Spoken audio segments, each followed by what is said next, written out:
importante en esta historia contemporánea de la ciudad de Carué, capital del mundo de las aguas termales y curativas.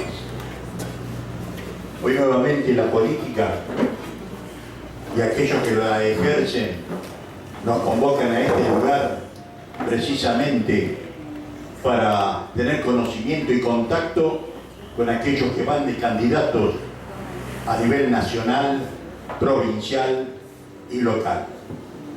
Le queremos dar la muy bienvenida a ellos, a los que van a poner toda su impronta, los que van a poner todas las ganas para llegar a cumplir este sueño de representar al electorado nacional, provincial y local.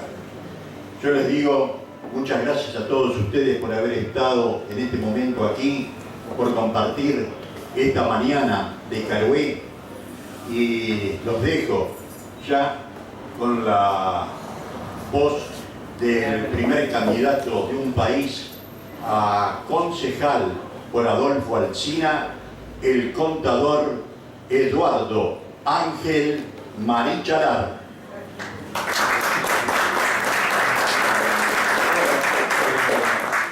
Muchas gracias por la presencia de ustedes. Queremos agradecer la presencia de Marga, de Pablo, de Rubén, el candidato a primer concejal por el distrito de Saavedra de un país. Realmente empezamos la segunda etapa de esta campaña y es muy motivador el hecho de tener este respaldo para nosotros. Para que ustedes tengan en cuenta, ayer se abrió la segunda parte de la campaña y hoy tener la presencia de nuestros candidatos en la localidad es realmente, vuelvo a repetir, muy importante.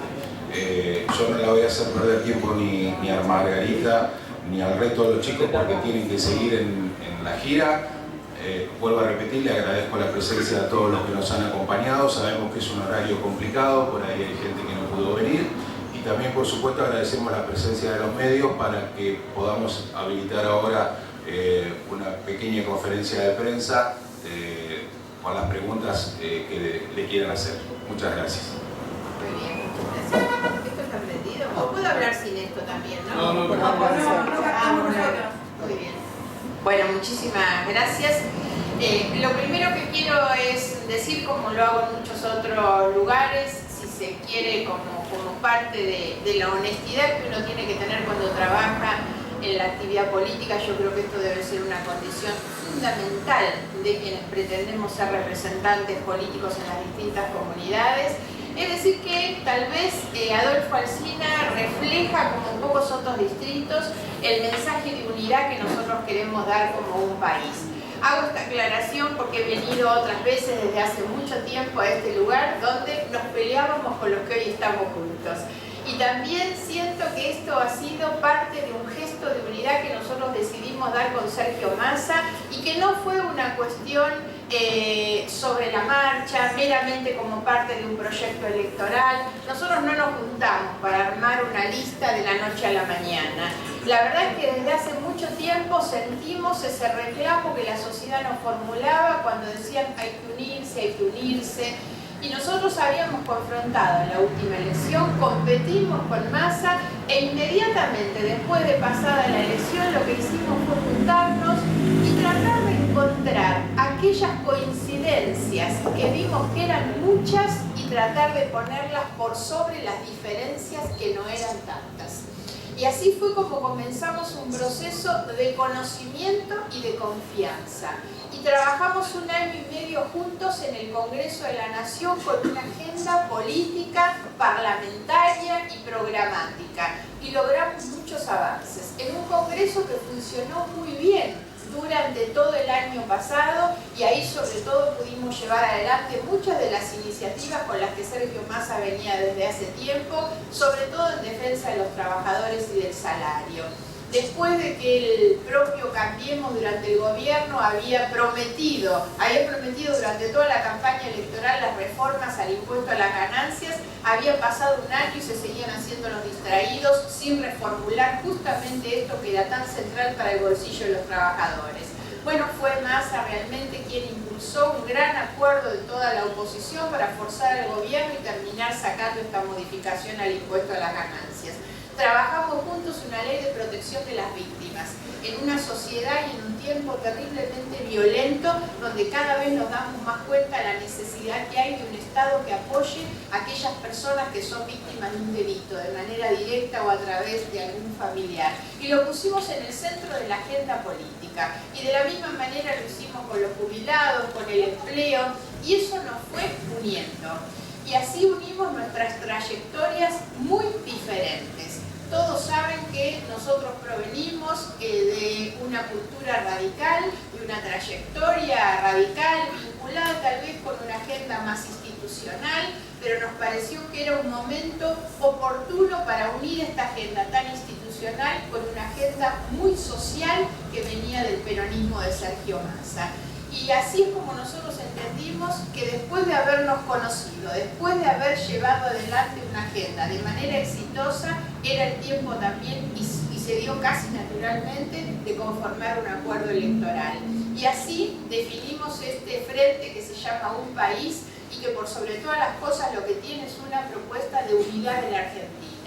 Porque después de tantos años de confrontación, sobre todo dentro del kirchnerismo, y nosotros veíamos de qué manera la crispación política y ese tironeo no conduce nunca a la Argentina para que se resuelvan los problemas que la gente tiene en su vida cotidiana. Y nosotros creemos que en cambio la unidad es la mejor base realmente para que uno pueda construir consensos y abordar las problemáticas. Y así funcionó todo el año pasado. Lamentablemente este discurso de la grieta, de la polarización que inventaron los anteriores, lo profundizaron los que están, simplemente por una posición mezquina de oportunismo electoral, porque les conviene, porque suman votos. Nosotros trabajamos durante toda esta primera etapa que terminó de la campaña, tratando de dar una discusión de contenidos y de propuestas. Cuando los otros hablaban de cualquier otra cosa o intentaban descalificarse, nosotros hablamos de los precios. Cuando hablábamos de los precios no se trataba simplemente de decir, bueno, a ver si le bajamos el precio a la leche, al pan, a la carne. No, lo que estamos diciendo es que si el Estado no le cobra impuestos al trabajador por comprar un litro de leche, ese trabajador o el jubilado puede quedarse con un poquito más de plata en el bolsillo. Y entonces lo que hace el jubilado, al que le quedó un peso más, no le lleva bolsos a las monjitas en el convento, no se lleva la plata fuera del país ni la guarda dentro del colchón. Lo que hace es que la gasta. El abuelo que gasta la platita que le queda si no tiene que pagar tanto impuesto, le compra un regalo a los nietos. El trabajador que puede bajar el costo de los alimentos de la canasta familiar, por él se va de vacaciones. Y entonces lo que nosotros logramos con esa diferencia del salario de bolsillo es que esa gente pone en marcha el consumo y la economía y le da trabajo a otros. Porque hoy el trabajo es la discusión central en la Argentina. Eso es lo que nosotros quisiéramos que se discutiera en esta segunda etapa de la campaña. Hay que salir de la pelea que no le sirve a nadie y discutir los problemas de todos los días. Y los problemas de la economía de todos los días tienen que ver con el empleo. Muchas veces estamos aquí en un comercio y yo agradezco por supuesto que podamos hacer el lugar acá. ¿Qué es lo que pasa en la heladería o en la cafetería? A veces se dice que bajarle el costo laboral. No, lo que hay que darle es más clientes. Lo que necesitamos es que los vecinos de Carué tengan ese pesito más en el bolsillo para venir a tomar el café o comprar los helados. Entonces, eso es lo que nosotros necesitamos porque así ellos van a poder dar más trabajo y la gente va a poder disfrutar de los beneficios que significa una economía que no está mirando al exterior a ver qué beneficios les damos a los inversores extranjeros, sino cómo ayudamos a los de acá.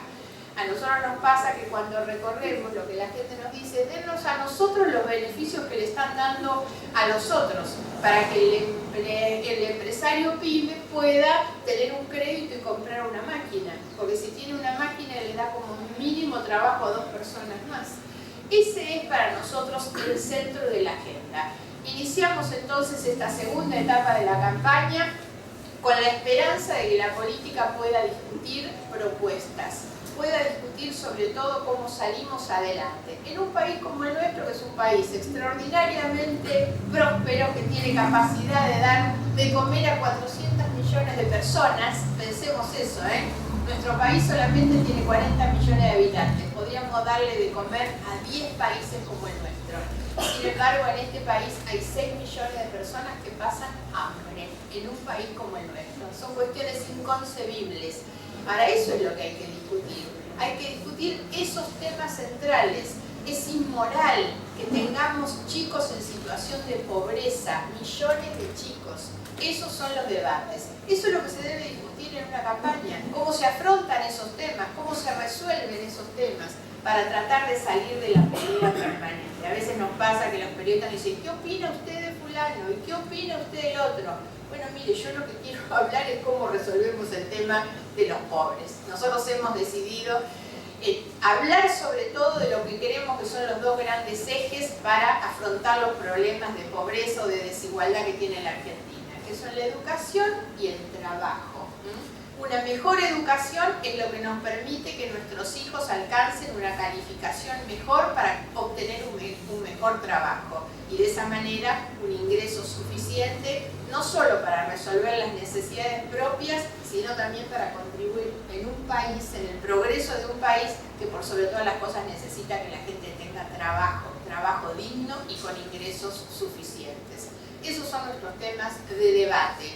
Creemos que representamos a los intereses de las grandes mayorías, no a los de unos pocos en realidad, porque las grandes mayorías están compuestas por quienes, por los trabajadores que la pelean, por las mujeres. Yo destaco siempre el tema de las mujeres, que son las que se ponen muchas veces su familia al hombro y salen a trabajar para poder llevar un pesito más a la casa, o a veces solas mantienen sus familias y salen a trabajar afuera, pero después tienen que llegar a la casa y también hacerse cargo de las responsabilidades familiares en la casa. Entonces hay que poner a las mujeres también en la agenda de la política. La violencia no es una cuestión menor. Cuando nosotros hablamos del tema de la ley de las víctimas, también hablábamos de las mujeres como víctimas de la violencia. Hay que poner a los jóvenes, porque la verdad es que hay que trabajar con la mirada no puesta solamente en la próxima elección, sino en el futuro, y por eso es importante promover sobre todo a los jóvenes para que puedan formarse, capacitarse y realmente abrirnos e inspirarnos a nosotros, a los más grandes, sobre cuáles son las necesidades que tiene el tiempo que viene. Yo hablo demasiado, la verdad es que me cuelgo porque hablo mucho, así que agradezco mucho la atención y por supuesto que estamos a disposición para contestar todas las preguntas que ustedes quieran. Bueno, yo al principio por ahí quería preguntar para que le expliquen a la gente el tema de los fondos para obras en emergencias hídricas, que por ahí, bueno, es un tema que nos estaría convocando a nosotros como comunidad y como región. Sí, claro. A mí me llamó mucho la atención, yo estuve hará un mes o dos tal vez, sobrevolando la zona un poco más arriba, al noroeste, pero no tan lejos de acá. Estuve sobrevolando Villegas, que tenía en ese momento algo de 300.000 hectáreas bajo el agua, muy impresionante, el distrito de Rivadavia 130.000 si no me equivoco. Después cuando empezamos a ver la extensión que tiene hoy, la cantidad de tierras cubiertas por el agua, es sinceramente un desastre. Me llamó la atención cuando los que me llevaron a sobrevolar eran algunos productores y yo les preguntaba por las obras y las respuestas y dicen, no, nos dicen que no tienen plata, que la plata no alcanza en realidad. A partir de ese momento yo me metí un poco a investigar qué era lo que pasaba con el Fondo de Infraestructura Hídrica. Este es el fondo que se compone con un porcentaje del impuesto a las naftas y que el propio decreto de creación de ese fondo de infraestructura hídrica que crea un fideicomiso dice que se debe destinar a la recuperación de la capacidad productiva de nuestras tierras y obviamente a las obras de infraestructura. Hemos visto todo porque las imágenes de la televisión lo muestran, los puentes que se han caído, las rutas que se han caído, además del problema de las tierras improductivas que están totalmente anegadas y el agua no se va a ir así nomás en algunos lugares. Cuando me pongo a investigar el Fondo de Infraestructura Hídrica, la primera sorpresa que tengo es que ese fondo tiene un plazo fijo de 3.000 y pico de millones de pesos. 3.000 y pico, entre pesos y dólares. La verdad es que yo no podía entender, sinceramente. Hice un pedido de informe al jefe de gabinete. El jefe de gabinete dice, no, lo que pasa es que en las obras que hay que hacer se va a gastar tanta plata que mejor la tenemos guardada en el plazo fijo hasta que juntemos. Esto es un disparate total. Primero porque hay obras más pequeñas que se pueden ir haciendo, como sería la recuperación de un puente, por ejemplo. Lo otro es que las obras se van financiando en la medida en que se van haciendo. Entonces, perfectamente ese dinero podría estar destinado a la recuperación de tierras en muchos lugares. Lo otro es que se podría destinar en algún lugar. Es decir, bueno, no puedo hacer todo, pero lo destino en algo. Sinceramente es inconcebible. Yo hice hace 2 semanas atrás una carta personal al presidente Macri pidiéndole su intervención sobre este tema del Fondo de Infraestructura Hídrica. No puede ser que esos fondos estén paralizados como están. La segunda sorpresa que me llevé es que de la parte del fondo que se usó y que se ejecutó, el 40% de esos recursos que son nacionales fueron a la provincia de Santa Cruz.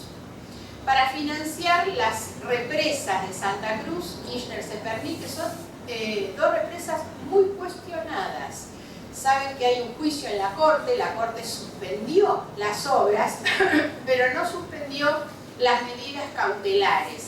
Entonces se sigue ejecutando parte de esas represas, pese a que la causa en la Corte Suprema está por una demanda que hicieron organizaciones ambientalistas, por el impacto ambiental que tienen esas represas, que también son cuestionadas por la falta de transparencia. Es una obra contratada con los chinos y con Electroingeniería, una empresa también muy cuestionada. Y lo otro es que son cuestionadas porque tampoco son represas que vayan a generar la energía que sí podrían generar una inversión, por ejemplo, en algún tipo de energía limpia o alternativa. Que algunas cosas se están haciendo, pero también se necesita inversión. Entonces a lo que voy es, sinceramente, nosotros vivimos en una provincia que tiene una capacidad productiva extraordinaria. La provincia de Buenos Aires solamente aporta el 40% de la riqueza total nacional, pese a que en términos de coparticipación recibimos el 19%. Ahora, lo cierto es que tampoco es lógico que la provincia de Buenos Aires le saque recursos a provincias más pobres, pero lo que no se puede admitir es que ese fondo, que mínimamente se debería repartir en términos proporcionales y le correspondería a la provincia el 40% y no a Santa Cruz, va a una provincia donde este gobierno sigue tapándole los incendios de la mala administración de muchos años. ¿Por qué razón nosotros tenemos que resignar recursos para que vayan a Santa Cruz, que tiene 320.000 habitantes? Durante el kirchnerismo yo hice varias veces los cálculos sobre la cantidad de recursos, por ejemplo en obras viales, que iban a parar a la provincia de Santa Cruz en comparación con la de Buenos Aires. Y yo recibía, insisto, con 320.000 habitantes, más plata que la que recibe la provincia de Buenos Aires con los 15 millones. La verdad es que son cosas inconcebibles. Lo más inconcebible es que este gobierno que nos dijo que eran cambiemos, son sigamos, más que cambiemos, porque siguen haciendo las mismas cosas y sosteniendo, por ejemplo, el desastre financiero que tiene la provincia de Santa Cruz, con obras, reitero, que son menos urgentes que lo que sería atender los temas de las inundaciones en la provincia de Buenos Aires. ¿Con qué estrategia el país va a enfrentar la polarización? Claro. Sí, a ver, primero tiene que ver con las estrategias que sostuvimos antes y que vamos a repetir, que es la convocatoria de la unidad. Nosotros estamos convencidos que los países progresan con consensos y no con grietas en realidad. La otra estrategia es un poco lo que estamos haciendo, que es recorriendo todo el territorio para llevar nuestro mensaje, para escuchar a la gente. O sea, lo que estamos haciendo es una campaña muy, como le llamamos, el cara a cara y el cuerpo a cuerpo, porque nos parece que esa es la mejor campaña, más allá de todo lo mediático que se pueda hacer.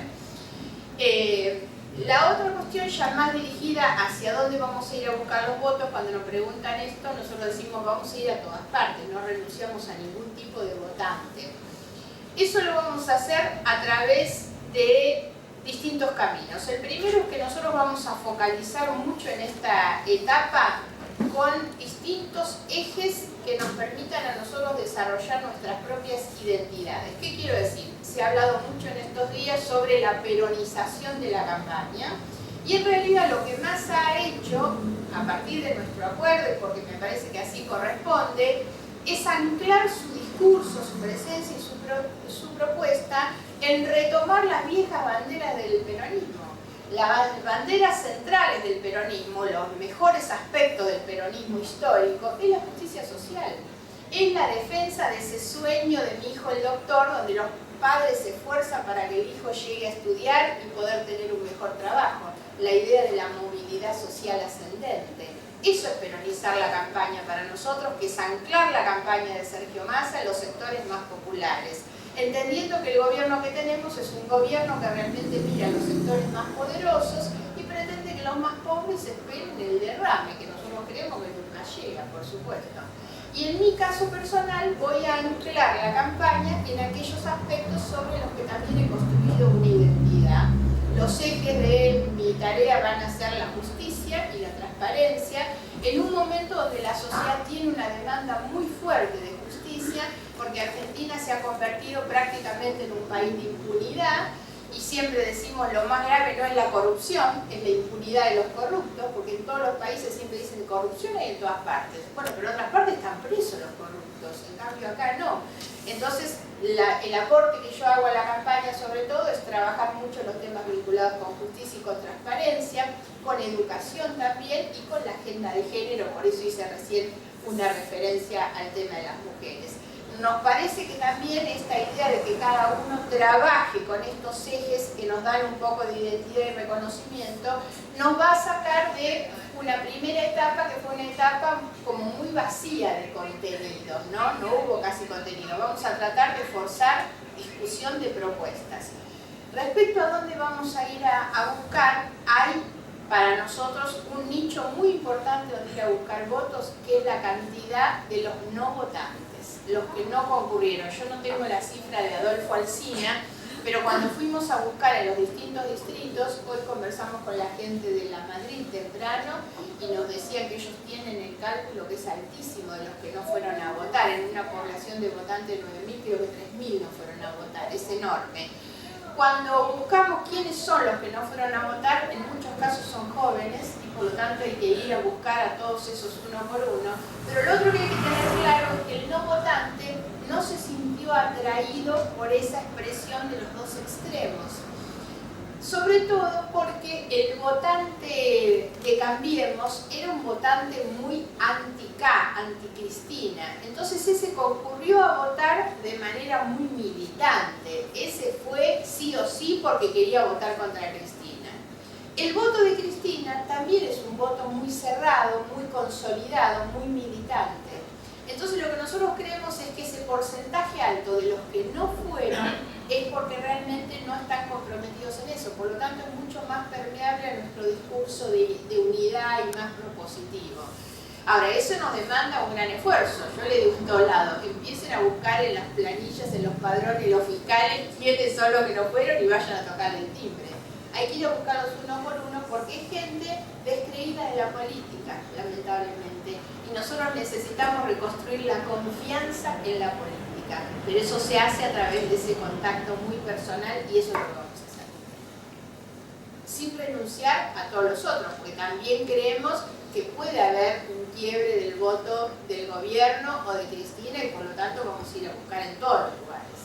Si no lo hubiera ese cambio, si ustedes no lograron cooptar o captar a la gente que está. O sea, si no lográramos cumplir la expectativa de mejora. ¿El 2019 cómo se presenta para el país? Nosotros seguimos pensando y la verdad es que esto, agradezco la pregunta porque para nosotros es muy importante. No hemos hecho esto con la mirada puesta solamente en octubre. Y no lo hacemos tampoco pensando solamente en nosotros. Ninguno de nosotros está atornillado en un sillón. A mí me dicen muchas veces, ay, ¿por qué aceptó ir segunda de Massa y no ir en la lista de diputados para asegurarse continuar en la Cámara? Bueno, la verdad, no busco fueros, no necesito fueros y no estoy atornillado en un sillón. La política nos debe trascender a nosotros y a los cargos públicos, sobre todo. Y me parece que este es un momento para empezar a dar señales, gestos, ejemplos en ese sentido. La Argentina, las necesidades del argentino o la democracia en la Argentina tiene que ir reconstruyendo un sistema político basado en el pluralismo, en la alternancia, en la madurez de quienes gobiernan y de quienes son oposición. Y yo estoy convencida que hay que reconstruir un espacio político de oposición que sea democrático, moderno, pero que sea popular. ¿Por qué lo digo? Como contraposición a lo que hizo Macri. Macri ha construido una oferta política que es democrática, que es moderna, pero es claramente conservadora, digamos. Ellos apuntan a determinados sectores. La contraposición a eso no es la señora de Kirchner, cuyo liderazgo ya se va agotando. El liderazgo de la señora de Kirchner, que sacó el 54% y hoy tiene el 33%, es un liderazgo que se agota. Ya no va a poder volver a representar ella ni al peronismo ni a los sectores populares. Cada vez va a ir siendo menor. Entonces hay que reemplazar todo eso y hay que construir un liderazgo nacional, pero fundamentalmente popular, con una raíz popular y progresista. Y nosotros creemos que Massa reúne esas condiciones, que como equipo podemos realmente representar a esos grandes sectores que son los trabajadores, fundamentalmente, los sectores medios.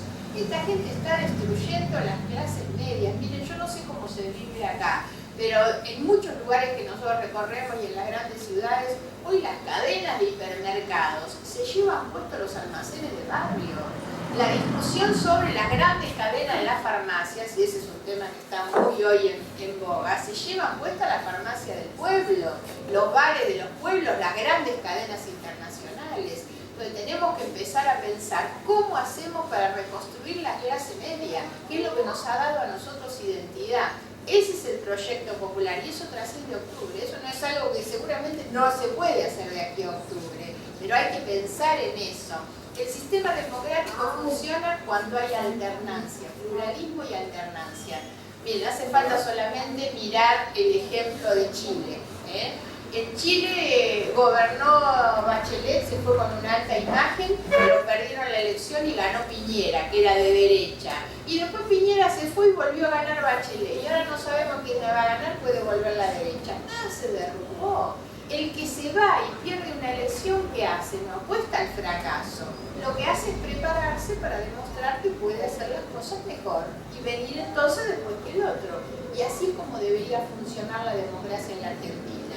No hay que descartar que después de un proyecto como el de Macri pueda venir un proyecto popular. Y ese proyecto popular no lo puede representar la señora de Kirchner. Muchos de sus colegas piensan lo mismo en política, ¿no? Porque la judicialización de la política, la eterna grieta, De acuerdo, la permanente es denuncia, así. no ayuda en nada. Es así, exactamente, sí, sí. Pero son las cosas sobre las que uno no puede renunciar. Yo hago política y siempre digo, lo hago con convicción, sinceramente. Y creo que la política tiene que volver a ser una tarea de convicciones profundas, de valores. Hay que reconstruir valores en la sociedad y eso se hace desde los ejemplos, ¿no? Entonces, me parece que este es un buen momento. A veces uno tiene que tocar fondo, nos ha pasado con una crisis muy fuerte, no solo social, económica, sino también moral en la Argentina, y bueno, ahí empieza el desafío para salir adelante.